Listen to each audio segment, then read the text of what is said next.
Hello and welcome to The Good, the Bad and the Worst, a podcast where normally we rate and rank movie trilogies. Today, we decided we're going to do a bit of a spoiler cast on Doctor Strange in the Multiverse of Madness.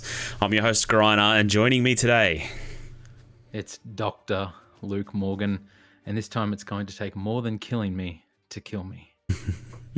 And I'm the weird British off-brand of what you know and love, and I can do this all day. Multiverse of Madness. Boys, we've all seen this recently. All saw this in the last couple of days. It's only just come out. 24 hours. Spoiler warning ahead. Yep. We're going to spoil this whole movie from head to tail. So don't listen to this if you haven't seen it, or if you care about it, I suppose, I guess is the other way to look at it. Yes. General thoughts on Doctor Strange. How do you guys... Are you guys fans, not fans? Conan, we'll go to you first. I have no connection to this character at all from any comic history. I don't really care for this character either. I saw the original film. Benedict Cumberbatch is a good actor, and I like Scott Derrickson. And, you know, he played the very basic, arrogant surgeon pretty well. But in both these films, I think what's something that I found lacking is I don't have any real reason to resonate or connect with Doctor Strange. I think from what I've gathered in the comics, a lot of Doctor Strange's character is what became Iron Man in the movies. Yeah. And so we sort of had that already. And so with this character, they definitely feel like they don't have a whole distinct character to be like, this is him. He's just kind of, he's your classic, he's smarter than everyone. You know, he's the world's greatest surgeon and the world's greatest sorcerer. He's just good at everything. Yeah. And his foils are so kind of generic. And as a result, he's just not very interesting to me. Yeah, in the MCU pantheon, we kind of, you know, we have Iron Man, we have Doctor Strange. Thor started off like that too, like this cocky guy who could pretty much do anything. Captain America, or more or less, he was one of the more different ones, I suppose. But even Star-Lord, he's that character too.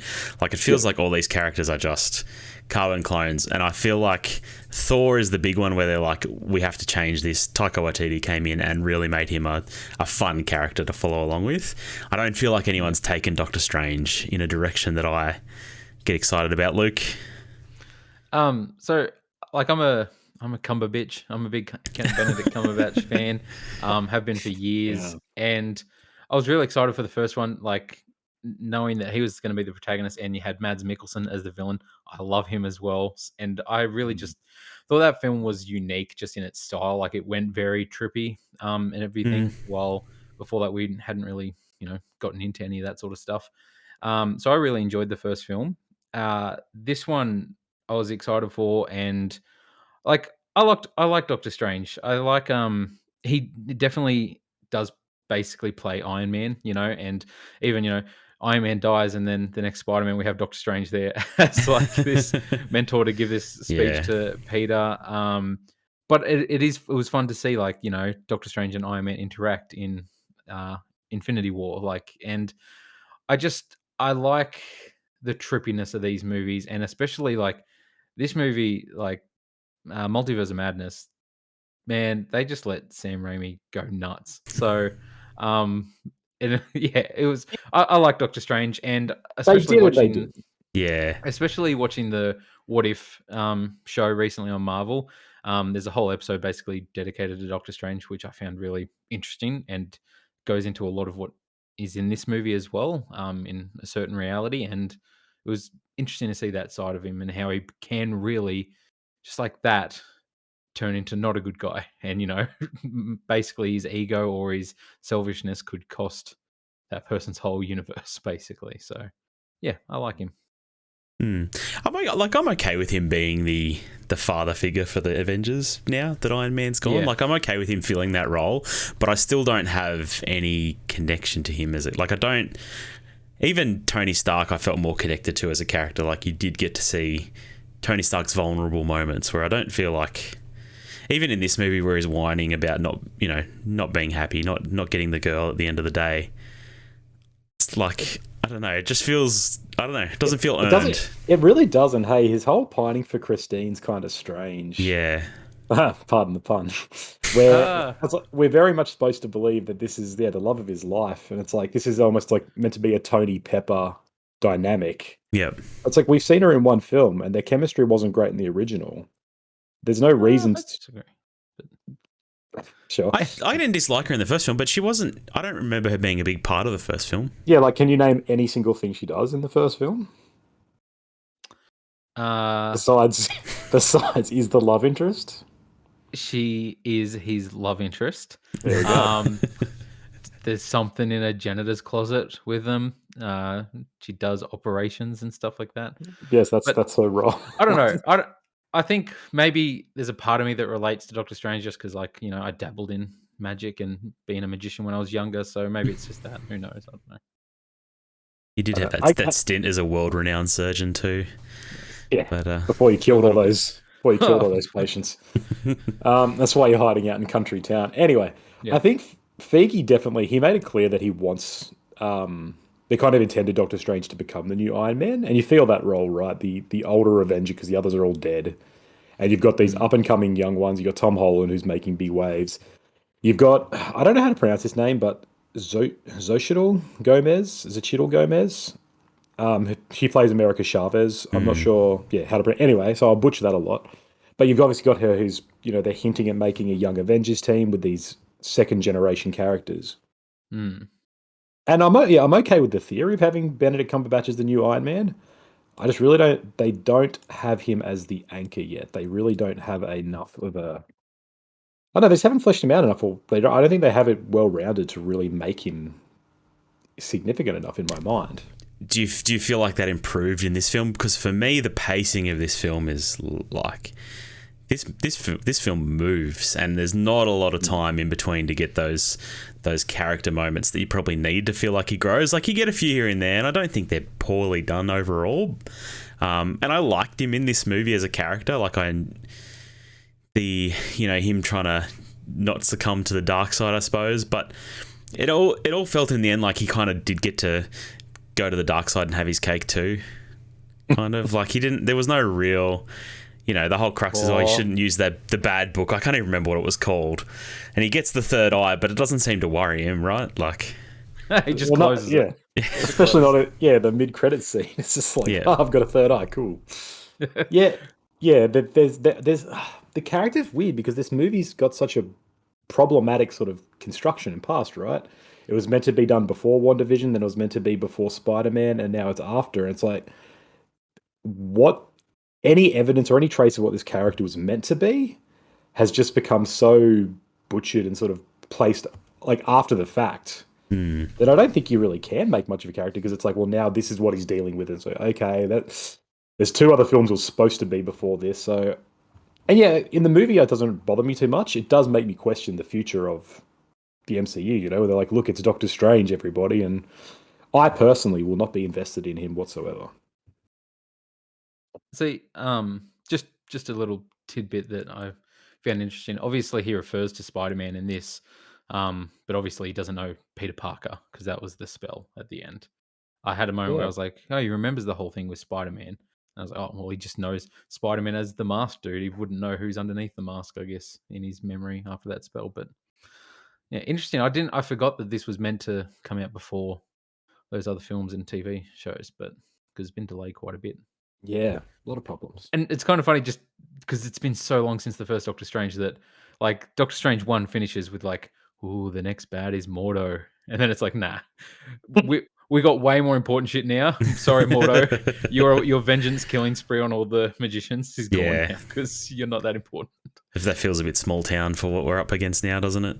Yep. It surprises me that this was supposed to come out before WandaVision, because this movie feels like the ending WandaVision kind of needed. Like, I don't get that at all. Wanda's turn in this movie comes so quickly, it gave me whiplash. I was like, I need a little bit more foreplay before my good guy becomes a bad guy. But, I mean, the foreplay was WandaVision, right? Like, that series kind of meandered, and it didn't have a very satisfying ending. Like, it didn't really explain where Wanda sits in the universe at the end of it. And obviously, this is the answer to that. Conan, sorry to interrupt, but Conan, you didn't watch WandaVision, did you? No, and I toyed with this a bit coming into it. I'm like, what do I need to watch? And I looked at some lists, and the big three were Doctor Strange 1, WandaVision, and those are the big two. Some of them had What If, some of them had like No Way Home. And so I was aware of sort of that I didn't know WandaVision, I didn't know Wanda's turn, I didn't know how WandaVision ended. But I pieced it together pretty quickly when, like Greta said, that her turn happened so fast. I was like, oh, okay, that must have been what happened then. So I was okay with this because I made that connection because I know what WandaVision is. But it did get me thinking, like, man, I hate the fact that this film relies on that. I hate the fact that They if refer to it as if it happened in Doctor Strange 1. It's like, Yeah. exactly. If I came at this like, I was like, oh, the sequel to Doctor Strange, cool. I would have zero clue what's happening. I would have no real awareness, and it's that age-old question that I keep asking, like, well, is that okay for Marvel to do this and to do this weird thing where that obscure TV show from a year ago had a bit that definitely connects into this other film, and like, watching Doctor Strange, there's so many reveals in this. There's so many little teasers and stuff that I'm like, this is going to be relevant 5 years down the track. And that's frustrating to me that I'm going to have to be like, cool, my roadmap is now getting laid and I've got these breadcrumbs that will eventually pay off when I'm in my mid-30s. Like, what? Like, I don't know. That's like, really weird. Here's the thing, though. Like, to be fair, like, WandaVision was last year.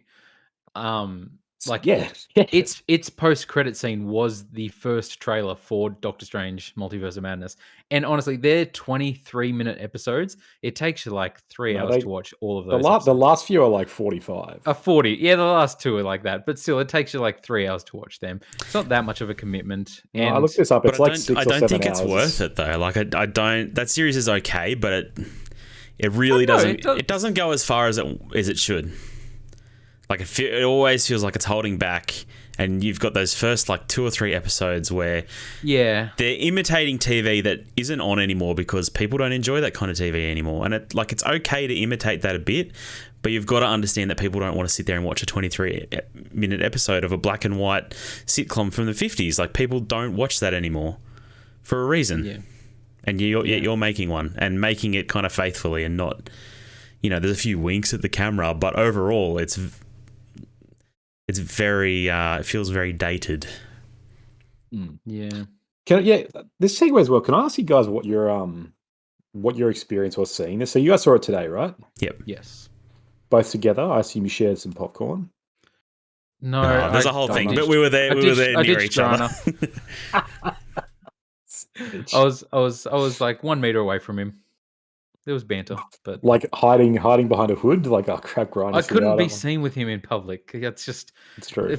If people see the two of us there, they'll know that we're doing this podcast. They'll ask us so many questions. It's just you'll get swamped. That makes sense. Yeah.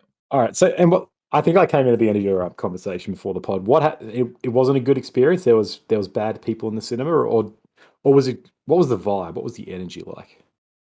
It was fine. It wasn't like Avengers level or Spider-Man No Way Home level or no, it didn't. That's the thing. This was probably the most lackluster Marvel audience I've been a part of. Like, usually, to be fair, I'm usually there opening night. Like, I'm usually there the first screening in our town, which is usually the pack session. This was a early morning the next day, Saturday.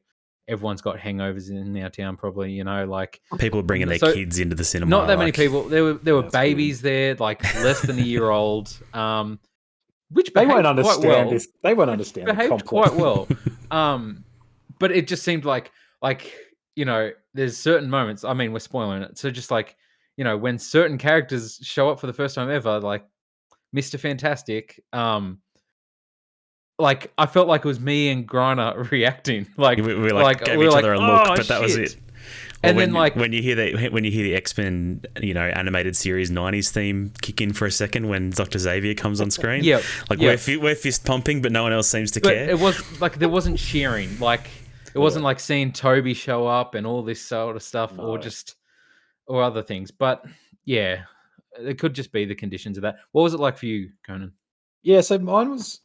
I don't know. I'm kind of left a bit jaded by it. So I think I've been spoiled by No Way Home because that experience was so fun where it was packed and everybody was loving it. And that weird 6 seconds where the camera just focuses on the fact that Andrew Garfield turns up. You didn't notice that because everyone's going, yeah. But I'm like, I know when I rewatch that on Blu-ray, I'm going to be like, why is there 6 seconds of nothing? It's very weird. You're not cheering at home? The same? I do that every time. No, I'm a big boy. Okay. But watching this one was weird. It was Friday night, so it wasn't the opening session, but it was still pretty full. Like, we had to sit around the front 4 rows. And there was this group of high school girls in front of me who would not shut up. They were filming the titles, like they were filming the title sequence. They were just talking nonstop during it. Every time anything happened, they would squeal. And so they, in those moments, they reacted as you'd expect with high pitched, glass shattering screeches. Like And I did. there was another group to like the back corner that was also really into it, and then everyone else was quiet. And so it was Yeah. very strange because, like, okay, like, there's some people here who are just loving this stuff. They are frothing at the mouth. And the rest of us were just kind of like, cool, cool. And I Yeah. think there were some people who were just like, well, I don't know what's happening right now. And it was just really weird because it really, more than the fan service of No Way Home, it really brought to the surface the fact that this is like a religion. This is something that you have to know the canon about. This is something that you is at a stage where you can't turn up to church and you can't turn up to the movies and just walk up to the priest and be like, "Give me the cracker." It's like, no, no, no. You need to do stuff. You need to actually do your research. You need to read your Bible. And if you don't understand what this isn't going to be for you. And that's kind of how I felt in a lot of ways. I'm like, this. I can't keep doing Marvel because Marvel's going deeper down its rabbit hole of, like I was saying, look at these characters. Look at the fact that Reed Richards here and it's John Krasinski, and there's a lot of Oh man. there's been a lot of meta fan casting. And it's like, is this Feige intentionally saying, "Screw you guys, look at me, kill him," Yeah, or is maybe. this him saying, "No, don't worry, Dude. I'm on," Holy shit. or is this Oh, me on Twitter every night going, "That's what they want. That's what I've got to do. I'm going to go to work in my baseball cap tomorrow, and I'm going to make sure John Krasinski gets his check because he's going to be Mr. Fantastic." Like, I don't know, and I don't care, and it's. I don't know. It's weird. It was a really weird experience watching it last night. I really do feel a bit strange from it. I don't. It's weird to point out that scene and be annoyed about that part of it. Like, this movie comes with a lot of baggage, particularly around Wanda and Stranger's relationship, but particularly on Wanda and her turn from the other movies to where she is now. Like, I understand. Like, if you come into this movie completely blind, you're going to be a bit lost about why she's suddenly the big bad. But Yeah. like, giving us a few moments of fan service in the middle there that are entertaining outside of that, I think. I was totally fine with the Illuminati. Like, I think the Yeah. Illuminati was actually done well. But Yeah. it's not quite fan service though, right? It's not the same as the Spider-Man reveals and the introduction where it's like this is so all those people who grew up on the Raimi Spider-Man. This is for those guys. This is more of a if you have been on the internet and are aware and are so invested in Marvel, you're predicting fan casting and you've been talking about it, and you can't wait to see what happens when Sony finally leases the rights of Fantastic Four back to Marvel because Marvel doesn't own it. Like, it's not quite the same as people who are like, we know John Krasinski from the previous films. We're excited. It's like, no, this is weird predictions and oh look, here's a multiverse thing. You've got Patrick Stewart there, which is definitely that. But they Mm. also, in 10 minutes later, they kill them all off, and Oh man. it's like I'm not really. This isn't quite this. I don't feel like it's the same as fan casting to me. It's more of this weird, like it is kind of setting the table for the next 5 years, which this film is pretty. I think is trying to do in a lot of ways. I don't think that's what the Illuminati scene was about. I think this was one of the first times in the MCU where we get superheroes that are disposable, and that's become a bit of a theme in the superhero genre. So, like, Invincible has a scene very similar to this scene in, like, with the Illuminati. Don't spoil it. The Boys is basically Illuminati the series. Like, this is the first time we have heroes we can kill off, and they give us, like, heroes are more interesting when you know what their powers are, right? Heroes that you don't know their powers are boring. So they Big give problem us with this film as well. well, so they give us Captain America, like the equivalent of Captain America. So we basically know her powers. They give us the equivalent of Captain Marvel. We know her powers. We know Professor Xavier, and we know Reed Richards. Even if we don't know the fan casting stuff, we know his powers. The only one we don't know is what's his name? Black Bolt. Black Holy Bolt. shit. Black Bolt, man. That is brutal. And they give us that nice moment of him saying sorry and killing Doctor Strange with his voice. Like, that is cool. I think that's awesome. Like, killing someone by saying sorry to them, that's a really good way to introduce his powers. You know exactly why he's not speaking, and then you kill him off with that. You brutally kill all the rest of them. I really enjoyed that scene, and I think it worked really well. Yes, there is another level above that, but I don't think you need that to enjoy that section. No, like I'm not. Yeah, you don't need it. I don't think everyone, no one, including myself, came away from it like that scene was awful. What was the point? I just think that exemplifies the weird state that Marvel is in, and that this film is also reconciling, where it's like we've got so many things we need to accomplish before we actually make a film. And that's kind of like this is, even though it is kind of fun, and you can tell everyone's having fun with that scene. It really, to me, in my mind, was like, this is the strange moment where super fans are going to love this because they can dissect it on Reddit, but the standard fans won't care that much. Like, I think a lot of people would see this, they probably wouldn't even remember who Reed Richards is from. Who was Fantastic Four? Like, I don't think everybody seeing these movies are like, I remember every MCU film I've seen. I think these are just like the standard films people see on a Friday night now. And so I think people would see that. And like my wife didn't know because all he has is the four. They never really say his name. They're never like, oh, here's your thing. And you barely see Reed him. Richards several times. Okay, but he's known as Mr. Fantastic in the film. I know. Yeah, fair enough. I guess there must be people who don't. You never see him stretch out and do this big example, these things of like, oh, that's his power on display. So there is this weird knowledge you have to bring into it that a lot of people would come in and go, I don't remember him. I don't know him. What's the deal here? Yeah. Bro, I would say that's so much worse with Wanda and her turn. Yeah, I mean, I'll give you that. Scene. So, one thing I want to touch on, and I had the thought, there is one line in this movie that I think they could have, spent a bit more time on. This whole idea that, like, obviously the last time we really see Wanda in an MCU movie is her killing Vision, like the love of her life, like, and like smashing that stone out of his head. And the whole thing but then Thanos just reversed in front of her because Doctor Strange gave him the time stone. And like she says that comment, like, you gave Thanos the time stone. And to have this whole thing of like, you are the reason that happened because it suited you and you thought this. So then I had to watch Thanos reverse, bring my husband back to the dead and then pull that thing out of his head. I don't know if they could have, explored that a bit more with her anger towards him, but I don't know. I liked the whole questioning of his decision. Like, did you make the right choice in giving up the time stone? Yeah. But they don't go far with it, right? Like, you get Richard Sackler there at the start, complaining about his choice. Yeah. Weird moment for Michael Stuhlbarg to come in and just have this cameo. I'm like, what is he doing? But a lot of questions. Yeah. But I don't know, like the Illuminati scene, I think that's what we should just talk about. I was not expecting Reed Richards in this film, like at all, like not even in the slightest. I didn't see any speculation for it or anything. The whole thing, I was watching that scene, I'm like Xavier's going to pop up because they teased it in like one of the first trailers, and I was just like, that's what I'm waiting for. So then when he just casually popped up, I was just like, holy shit, it's actually happened, because obviously that's been a fan casting for ages and ages. We don't know what's happening with the Fantastic Four movie. Obviously, they're finally coming to the MCU. It's still a ways off. I don't know. I think it's kind of a funny way to just introduce him as this character in the MCU and then to kill him off straight away. And we'll get our universe's version of him later. I hope. Maybe. Surely it's not a different one, because that's going to be the biggest like cock tease ever. It'd be such a baller move if he's like, we're not. Krasinski's never coming back. Screw you all. It's Jesse Eisenberg. Like, legitimately, I would love that move where he's like, I don't just listen to you guys and what you want. I do my thing. Well, I mean, that might be what he's saying by just killing him off straight away, by popping his brain in front of us. You got him as Mr. Fantastic. There you go. It definitely feels like they can watch now. They can just gauge how these reactions are, and like, okay, there's 52% that do want him still, and there's 48% that want a different casting. We'll go with the 52%. Like, it's in a nice spot for them to just get whatever they want from it. Yeah.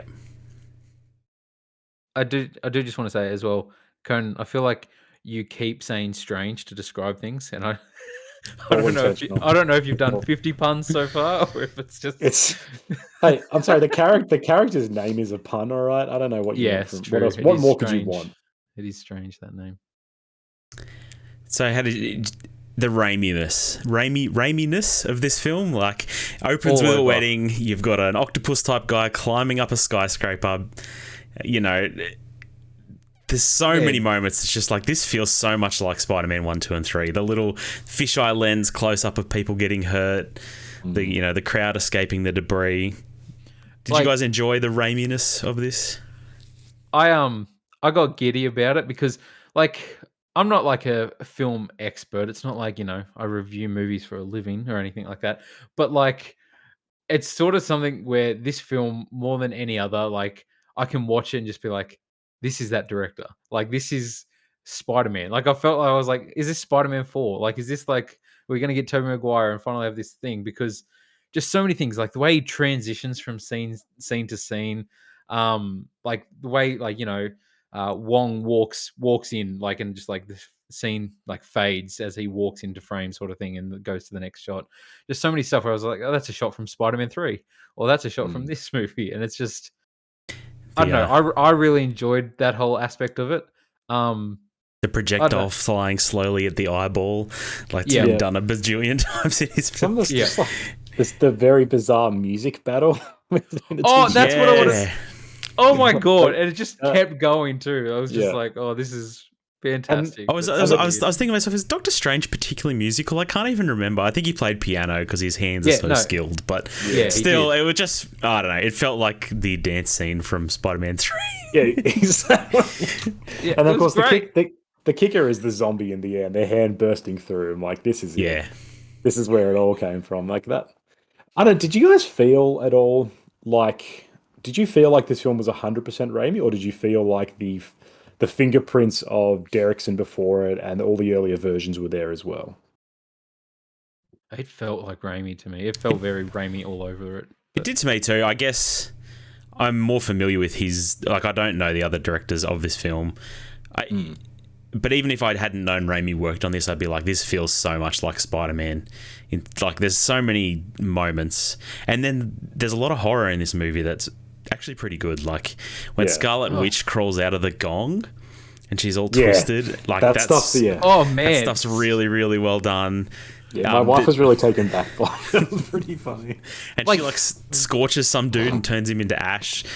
Like when he stabs the book, there's so many moments like that where it's just like, this is like a horror movie.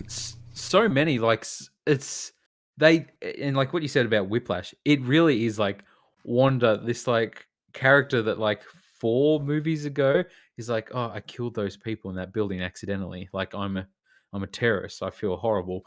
And like in this, she's straight up like horror villain, just like creature crawling out of the thing, like snapping her bones, just slicing Captain Carter in half, man. Like, exploding Black Bolt's head. It's just so brutal and cracking Xavier's neck. It's just like, what the hell? Yeah. Oh man, I've got to say that's the second time we've been cucked by the Shield, severing someone in two, because they don't show it again. I need to see someone cut in half by that damn Shield at some point. They did pretty good with it. It's better than what we got in the Captain America series for sure. But yeah.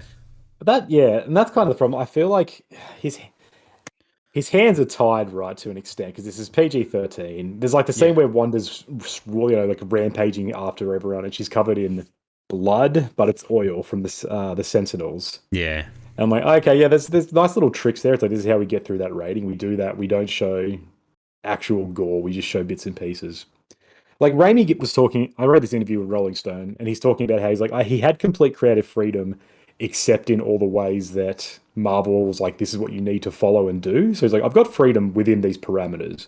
And that's kind of how I feel about this film. It feels like 2 movies in a lot of ways. There's a lot of the stuff, besides the octopus fight, a lot of the stuff at the beginning and the character setup and the boring parts essentially feel really just like box ticky. Like, this is where this happens. Okay, this is the character moment. This is the answer to that question from Endgame.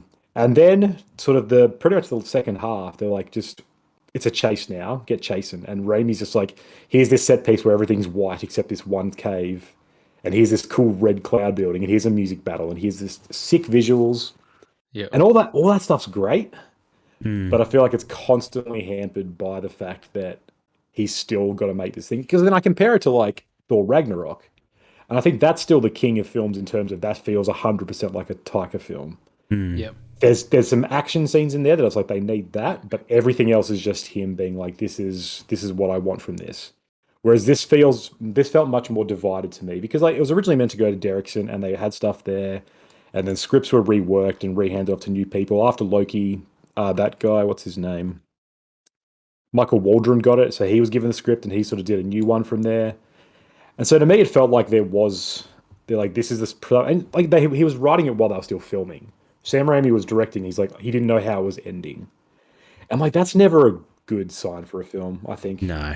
Yeah, And I that's, was gonna say you're right about the checking the boxes. Like, I feel like America Chavez as a character feels like a ticked box in this film. Like, so much so. we get all the scenes we need with her, but we never really get any connection with her. The ending is so bad. It's like, you just need to believe in yourself. It's so weak. It's really weak. Yeah, It's the weakest part of the film. I think the climax in general. The whole ending is pretty bad. Wanda learns the mistakes of her way. And like, no, you go. no, like, just, I don't know. It's kind of like a thing though where they've really shown that like Wanda is probably the strongest like Marvel character there is. Like, she could mess everyone up. So there's not really a way to go to take her out other than herself or whatever. Which there's no way that's the end. Like, no way. She's. Oh, I think that's totally the end of her. Really? You really think they bring her back now? Yeah. Oh, surely. She crushes herself under the tower and you see the red explosion. I think that's the end of her for sure. I thought the red explosion was like a hint that like she didn't just take it. It's like there's some energy flowing in there, man. No, like, surely it feels anticlimactic because I don't think it's handled like it's just all of a sudden, all right, yep, I'm wrong. I'm going to kill myself now. There's not going to be any fanfare about this. Right. I mean, she does do some horrible shit. So exactly though, like, how do you bring this character back? And we get that scene where Xavier goes into her mind and sees that the real what's her human name? Wanda Maximoff. Wanda Maximoff. The Wanda Maximoff is in the bunker hiding because she's scared of the Scarlet Witch that's taken over her body. But like, that never goes anywhere. We don't get any payoff from that.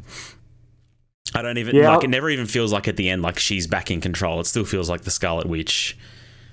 You know what I mean? Like, it's. I was waiting the whole time for like this to turn where she goes in and lives in a life, and then like another Wanda just kills her because she's like, I've been you, but I came back.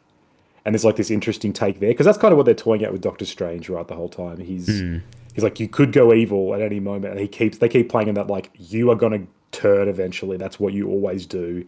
And he fights Sinister Strange. So I was really hoping for that same sort of mirrored narrative with Wanda. She goes in, takes over, or she's like, I can just kill the Wanda in this universe. And it's like, no, I'm another evil Wanda. Like, there's Scarlet Witches everywhere as well, and she just kills her. Like, that would have been such a Raimi twist on it. But yeah, Mega Scarlet Witch. And yeah, like, that would have been dope. But that's what I mean by, I feel like, because Sam Raimi's not a writer. Yeah, like, he's a director more than anything. And Taika Waititi's a writer. Ryan Coogler wrote and directed Black Panther. So these are sort of like single visions in that sense. And I think this film suffers by not having one vision where, like, you look at Spider-Man and Raimi really found why, like, what's good about that character. He found out why people love Peter. He connected with him. He's like, he presents the humanity of Peter constantly. And he's like, I really believe in this. I want to sort of make this a story that feels real and resonant. And I don't feel like he taps into any of that in this movie. I don't think he taps into Strange's humanity. I think all the stuff at the end is really just like, I've got to wrap this up somehow. Yeah. And I'm like, I wish he would have done some drafts on this. I wish he would have tried to write it. But he came on like last minute when the film was already being made, essentially. So it was never going to happen. And I'm like, because all the plotting, the narrative, the scripting is all the weak stuff. The directorialness is great. Yep. And it's constantly a collision, which is kind of fitting for this movie where it is just realities clashing. There's something really nice and interesting about the fact that sometimes I feel like I'm watching a film that like was handed off to an AD team in Prague for 3 weeks. And they're like, yeah, we made 20 minutes of this because we had to on a time schedule. Yeah. But on the other hand, I'm like, I just wish it was all one big cohesive thing as well. So I don't know how I feel. That's the thing. I feel like overall it felt like it was fun. Like, I had a lot of fun watching it, and it was like, oh, that was good. It did feel, obviously, after a lot of the like last MCU movies. It felt very formulaic of like, this is the arc. It's the shortest MCU movie in a long time. It's only 2 hours. Neat, pretty much. Only. Oh well, but I mean, No, you know, yeah, I was expecting it to be longer. Yeah. and it flies by really, like what Grant was talking about earlier about the pace. But yeah, it feels very much like, okay, now let's wrap this movie up in a bow, and then there's the next movie, and this doesn't really have consequences moving forward. Yeah, let's put America in a training program where we can just leave her forever. Like she can be a nameless soldier. She can be a nameless soldier there forever if we need her to be. If she really hits with the fans, she can have her own series. You know, like we've got options there. There's not much of consequence except for Wanda being killed off, but I feel like she's become an irredeemable character between WandaVision and this. Like, how do you bring that character back as a good guy? And if they do that, that'd probably be amazing if it works. But I really feel like this is just. We've got to kill her off. I feel like, you know, actors get tired of doing Marvel films after a while. I don't know. They get tired of money. I'm not sure. But Elizabeth Olsen, I suspect maybe has, you know, reached her end of being in Marvel too.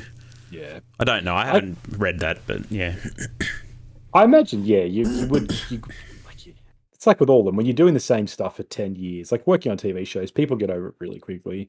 Yeah. And I think Elizabeth Olsen does, like, I think she wants to be a quote-unquote real actress, and I don't mean that to be as wanky as it sounds. But, like, you know, she made Wind River, like, which in is between. A fantastic movie, by the way. Yeah, which we talked about in the previous episode. Yeah. Like, she made that in between Avengers films. So she was off doing stuff. She wasn't like Robert Downey, who's just like, I can make bank on this, and that's cool. So I think she would want to go out and have a bit more of a diverse career. But like, kudos to them for killing her off and making her evil. Like, I think that's a good choice to be like, here's a character who was loved and they don't get a happy ending. They are a villain. That's a good way to proceed. Well, how did you guys feel about the sort of the low stakesness of this? Like, does the multiverse strike as a problem to you guys? This is my other thought. Like, you get the fun part where, you know, here's some disposable heroes, we can just kill them off. But then with the multiverse, it always feels like we can always 800 different exactly like there's always more. We can always create a universe that has the exact conditions we need for this story to work, and that is like, it's a huge problem. It's you need constraints on things for things to be interesting. It's like, this is the reason Superman movies suck, because he can do literally everything and he's invincible. He's boring and that's what happens when I feel like the multiverse can lead to. Hopefully they handle it right. I think this movie is borderline. You know, I mean, we? I don't feel like we tap into the multiverse much more after this for a while, at least. Like, you reckon? What do you reckon? Where do they go? I mean, like, that's the thing. Like, what do we have next? We have Thor. That's not going to do it. No. Guardians of the Galaxy. That's not going to do anything involved with that. Like, I don't know. I don't think there's much on the horizon that does go into that. They're doing other things like She-Hulk, Secret Invasion. None of these strike me as multiverse movies, so maybe right? it is just reserved, but I don't even think if they do another Doctor Strange, it'll be exploring the multiverse, unless it is with America again. But like, I don't know. I just going back to the Illuminati for a second, like, it's still crazy to me that I feel like it's kind of like, you know, how long people have been waiting for Xavier, like, or X-Men to show up in the MCU, and for this to be his first appearance and get killed off. I know it's exposed one, it's a different multiverse, but we're finally seeing this character in the MCU, finally seeing Fantastic Four, Reed Richards in this MCU. Do you think there's a part of it that feels like, even how great it is and funny it is to have them be disposable, it takes the impact away from that? Like, I feel like Xavier showing up has always been this thing, like, that's like, you know, this end game level thing that people would cheer about in the theaters, like, finally X-Men are coming in. Or is that something that when we get Wolverine, because now if Xavier shows up again, which I don't even know if he will, but if he does show up, it has no impact now, does it? He's too old. He's not going to be, Patrick Stewart's not going to be making. It's not going to be Patrick Stewart. It's going to be a different. It's got to be a different actor. But do they get James McAvoy? Good question. But that's the thing. Like, that reveal is entirely banked on the fact that it's Patrick Stewart. And so if they come in and go, we've got Xavier from Earth 3-1-1, and it's just, I don't know, it's Dennis Franz. No one's going to get it. Yes, our fans will. Except the three of us. No one's going to care. Everyone's going to be like, oh, cool, it's Xavier, but it's a new actor. And this is where the fan service gets really problematic to me. That it needs to be these people. And you need to create a character and make people fall in love with them. And then once that person's dead, it's like, well, not my Xavier. Like, Xavier's dead. And Xavier is Patrick Stewart. So what's the point of introducing him when they're like, we're not going to have Patrick Stewart because he will die soon. Like, it's sad, but you're right. Yeah, I don't think he wants to make these films like in his Twilight. I don't think he wants to be involved in this that much. Yeah, I do feel like Marvel's in the last few movies has really burned through their crazy their crazy ideas, but also through all their nostalgia, right? Like, what do they have left after this? They've done all the old Spider-Man movies.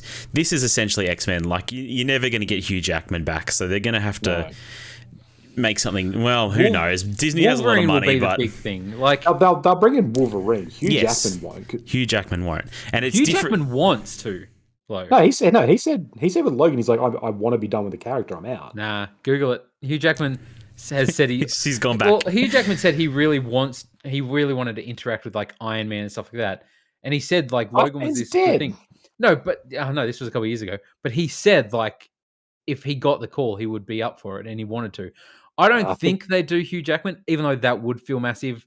I feel like what would feel massive about it has passed. Like seeing him interact with Captain America, Iron Man, Thor. Yeah. That's the things. Seeing him interact with the new Spider-Man or Doctor Strange or Hawkeye, it doesn't have the same impact. So I feel like with Wolverine, it's got to be a new person. Poor Hawkeye. Hawkeye's great.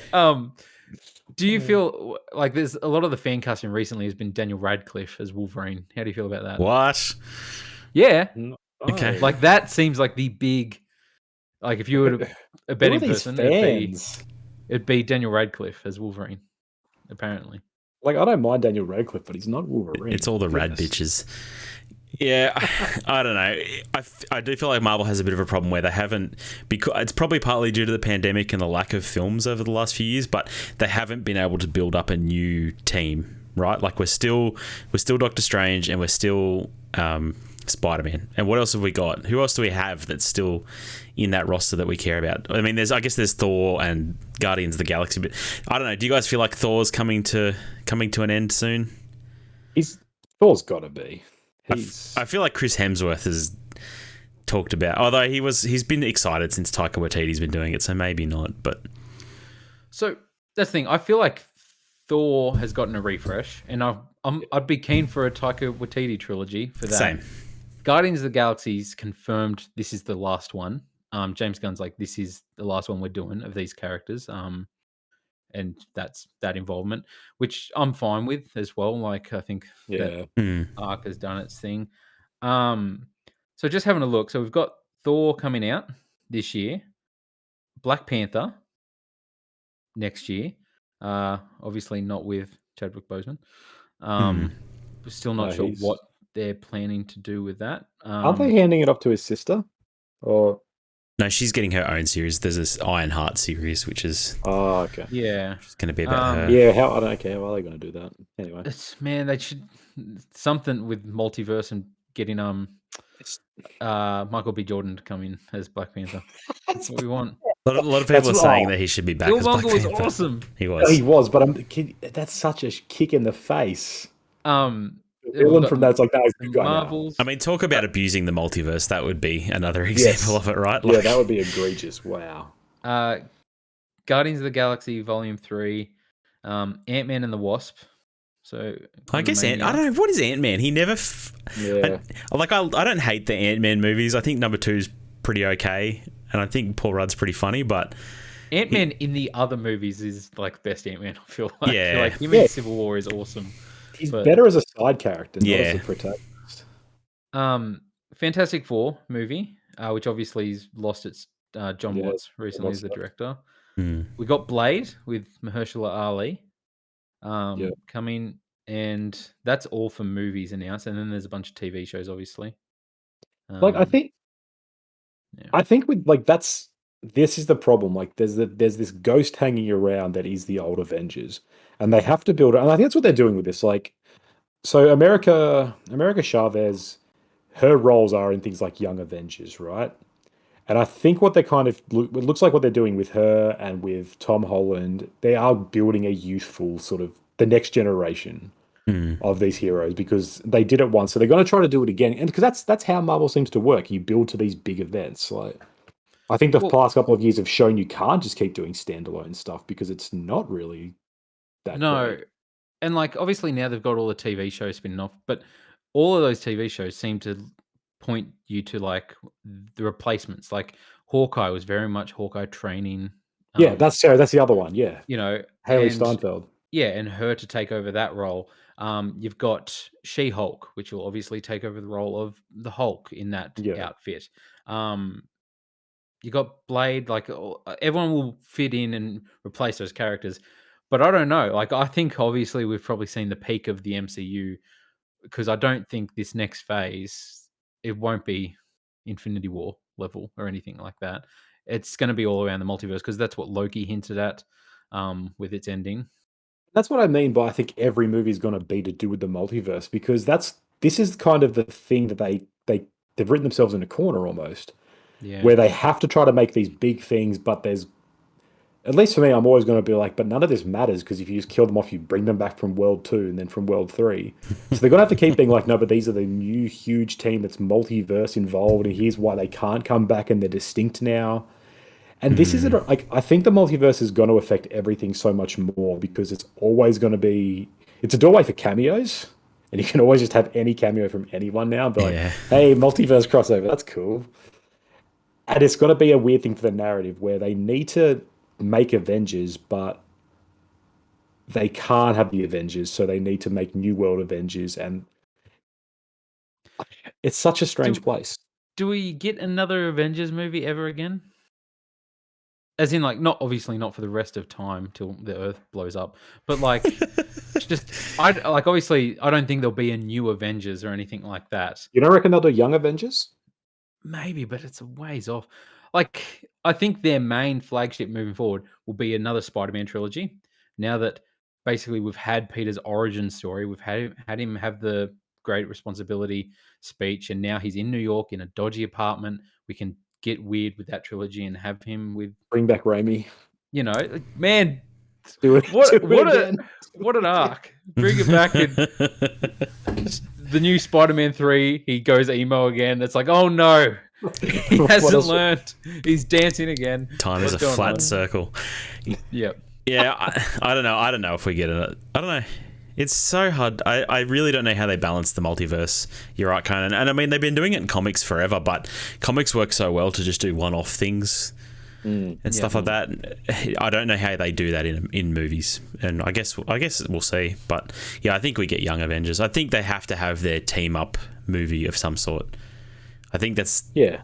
I don't think it works to continue having these separate films because it feels weird whenever there's this universe-ending issue and one guy shows up. Like, it doesn't make any sense, right? Like, Yeah. Spider-Man should be helping. Why? What the hell? Yeah, what they often. And it's also like because we've been trained, I think, to understand that this is what the interconnectedness of Marvel does. It's because the little cameos are actually more than that. It's actually getting the team together. And Captain America showing up in an Iron Man film isn't just for fun. It's because they're building a team. And so eventually you get to that movie where all of them are there. And so having just like cameos like these appearances of characters you then kill off straight away, that's not enough. I think people are like, okay, cool. Well, when do we actually get Reed Richards though? Yeah. And so they need to have this team join up because I think fans will get disillusioned pretty fast if 10 films down the track, they're still just like, hey, there's another character that's going to have their own standalone film. People are going to be like, no, we don't want that. We want to see action. Like, it's the best part about characters like Doctor Strange. We see them interact with Iron Man and other people and his weird sort of paternal elements. That's Yeah. what we want. So we want to see these. So they do have to keep building towards things, I think, because fans are like, that's what the nature of this is. And I think that's what, like with comics, it works is you can do all the, like I said, you can do all the one-offs, but then you can always have these bigger narrative arcs. And like, here's Infinity War, the comic saga, and it's this big part whilst we're issuing little stories everywhere. And so the movies, the MCU cinematic is going to have to follow that. Whilst they're doing TV to the side, and they have Hawkeye here and there, and it's fun as a one-off, they're going to need to keep building towards bigger things in. And I think that's where the movies would work, whereas TV becomes their standalone. Like we don't get a Scarlet, we don't get a who's Scarlett Johansson's character again? Black Widow. We don't get a Black Widow film in 10 years. We get a Black Widow TV show, for example. Like, I think we'll eventually stop seeing those standalone films and it'll just become you get a standalone series every now and then. Yeah. Well, and that goes into like the whole replacement thing. Obviously, Black Widow's sister, that's introduced in the Black Widow film and in Hawkeye, she will be replacing that role. Yeah. You haven't watched Black Widow, either of you? No.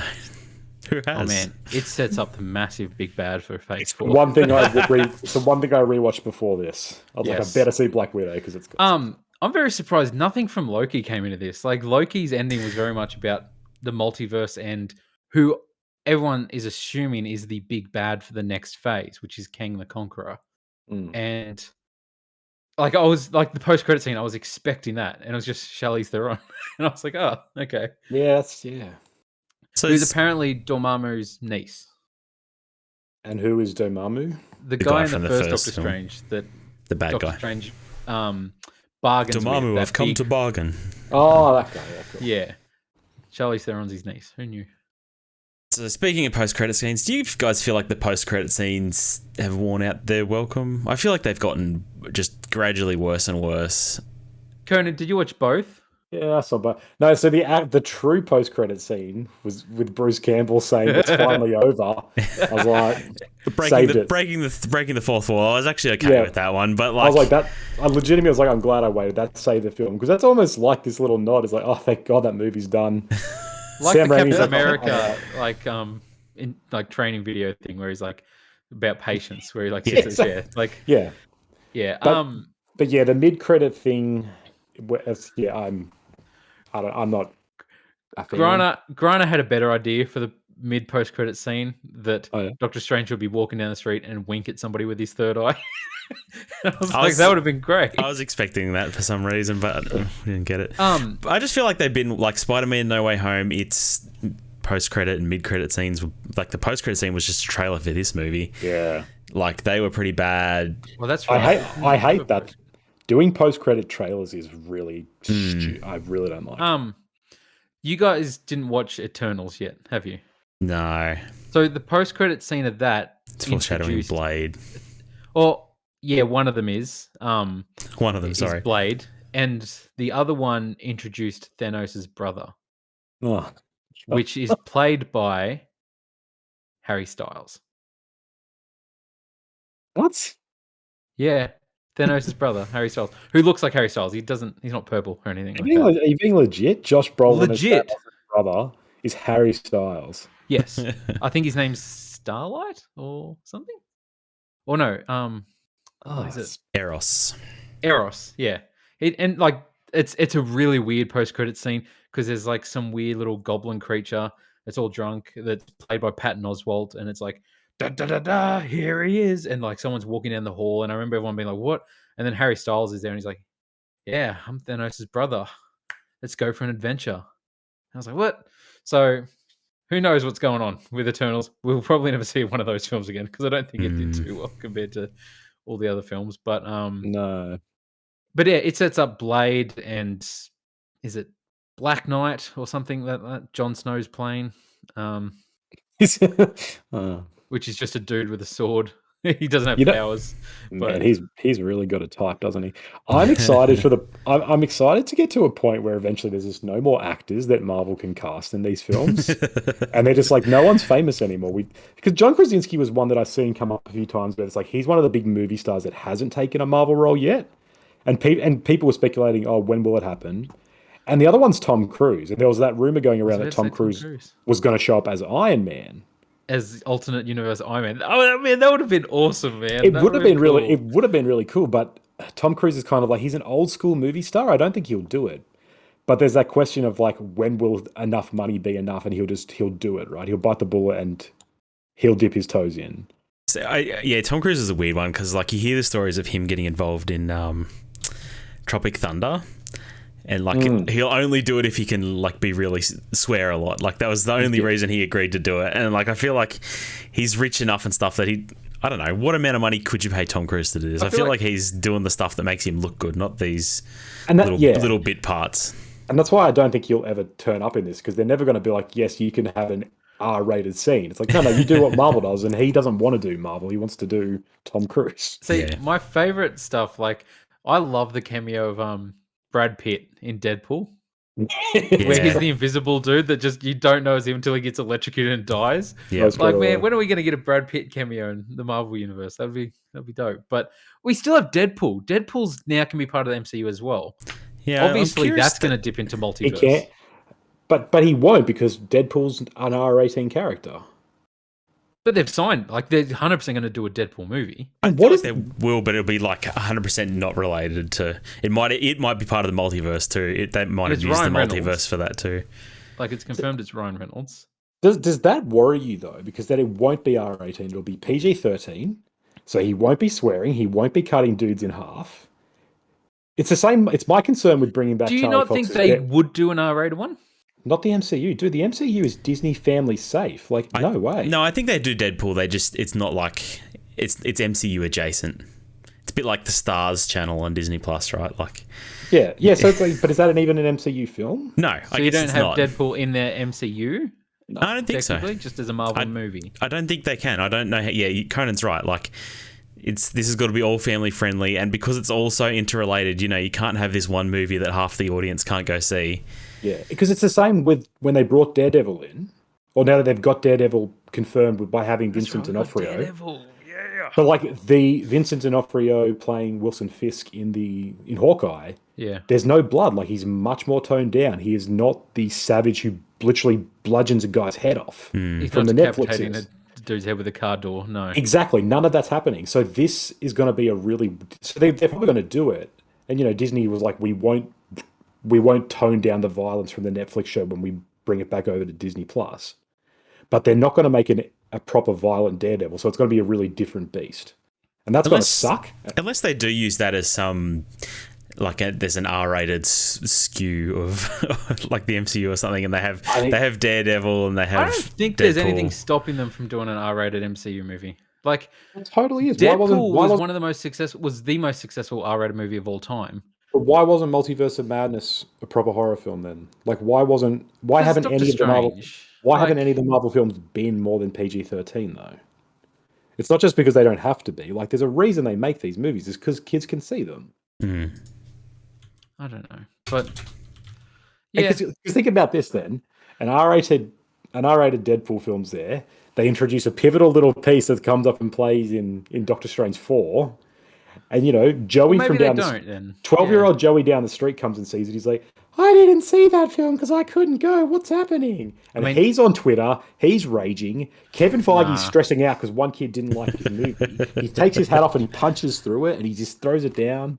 12-year-old Joey went and saw Deadpool anyway in the cinema. 12-year-old Joey's going to that movie. There was lots of 12-year-olds in Deadpool. There's a lot of kids going to see Deadpool, man. It sold very well at cinema. I don't know.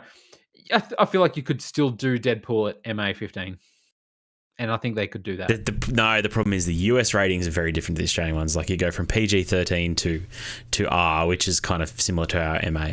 And they just don't do it because it drops your audience is half the size. Deadpool was MA in Australia, wasn't it? I think it was, yeah. Yeah, it wasn't R. When we talk about R rated, it's like the American R rating, which is different. They've got NC-17, which is proper, which is our R rated, which is Yeah, okay. True. Well, yeah, I don't know. This has become more of a state of the MCU address where we're trying to plan out the future, but it's hard to separate them in my mind. It is because I don't know. It's the future of Marvel. It's like it's hard to see where it's all gonna land. And I did like the fact that this film didn't completely worry about that. It didn't preoccupy itself with just setting it up. There was just a lot of here's just a fun chase, and here is still a movie that, I rate this film still above a lot of the. Think about the directors who could have made this. Think about like Alan Taylor, who did The Dark World, and just how generic and plain that movie is. And I'm like, even if that film's like, yeah, it's okay, I would rather have like this messy sort of Sam Raimi romp. That I'm like, there's a lot I don't like about it, but there's still a lot that I really do like about it because it's unique. Yeah. And I like the fact that it was more they're going towards that path, I guess, like, by getting all these directors who are of some sort of repute, rather than just getting a TV director who will make a safe film. Let's get a villain view MCU film. It's definitely never happening. If he ever does, I will. Which character, Conan? You know him well. From the Grand Pantheon of MCU, Ghost Rider, villain who does Ghost Rider. Hey, Ghost Rider's a dope hero. He's not. Ghost Rider technically exists in the MCU through is that Shield. Yeah, he's part of Agents of Shield. Is he an Agents of Shield? Wow. Yeah. Apparently, I never watched that. I'm not even going that deep into MCU to watch Agents of Shield. But does that count as MCU lore? Yes. Yes. Yeah. It came out after the first Avengers. I knew that. I just wasn't sure if it was one of those like Avengers. side things where it didn't really. They don't really was. Acknowledge it to the level that they do the new MCU shows or anything. That's what I thought. Yeah, it was kind of similar to the Netflix shows, I guess, in some ways. Yeah, okay. They're not totally discounted, but show up from it in one of the movies, but it was like people wouldn't notice if they didn't know that person or anything like that. But yeah, obviously we still got Captain Marvel. I forgot about her. Like we'll have her second film, Secret Invasion, which is all about the Skrulls. Yeah, correct? Yeah. Which was set up as from Far From Home, like. Yeah, Nick Fury's out in space still, I think, maybe, on a weird vacation beach thing. I don't know. Who knows what he's doing? The MCU is an absolute mess. It almost feels like it needs like a reset, right? Like, and maybe that's where they're headed. The multiverse implodes, it becomes one universe again, and it starts from scratch. I don't know. Like, is that what we get in 20 years? We get a remake of the Avengers? Maybe. All of them have been recast. Like, that'd be fascinating. We're really paring the MCU back. There's only 5 characters. Yeah, it would be interesting. Moon Knight's really good, but it's very much standalone. It is good. It's good. It is good. Only 6 episodes. I saw him in that X-Men movie and it was terrible. Acting his ass off. That's still 6 hours that I don't have, bro. I could watch 3 other movies in that time. Do you not like Ethan Hawke? Reprising his character from the Before trilogy. That's the twist at the end. Yeah. He meets up with Celine and he's like, wow, I got an adventure. Man, I've had a doozy of a day. All right, I think we've gotten lost in the multiverse. Thank you for joining us on The Good, the Bad, and the Worst. While we spoiled Doctor Strange in the Multiverse of Madness. Conan, our next trilogy, what are we doing? Rush Hour, classic buddy cop comedies. Jackie Chan, Chris Tucker. It's been so long since I've seen those movies. I hate those movies, eh? I hate you. No, I was just playing. I haven't watched them since I was a kid. I hope they hold up. Well, thank you for joining us on The Good, the Bad, and the Worst. You can also catch us on Bonus XP, our gaming podcast. Yeah, it's a lot of fun. Join us if you like games. This podcast was brought to you by The Taste of Iron, a book by C.V. Clarke. It's very good. Available on Amazon. Contact us for a paperback. You can find us on socials at Good, Bad, Worst or at Bonus XP. Thank you for joining us, and we'll catch you next time. Peace.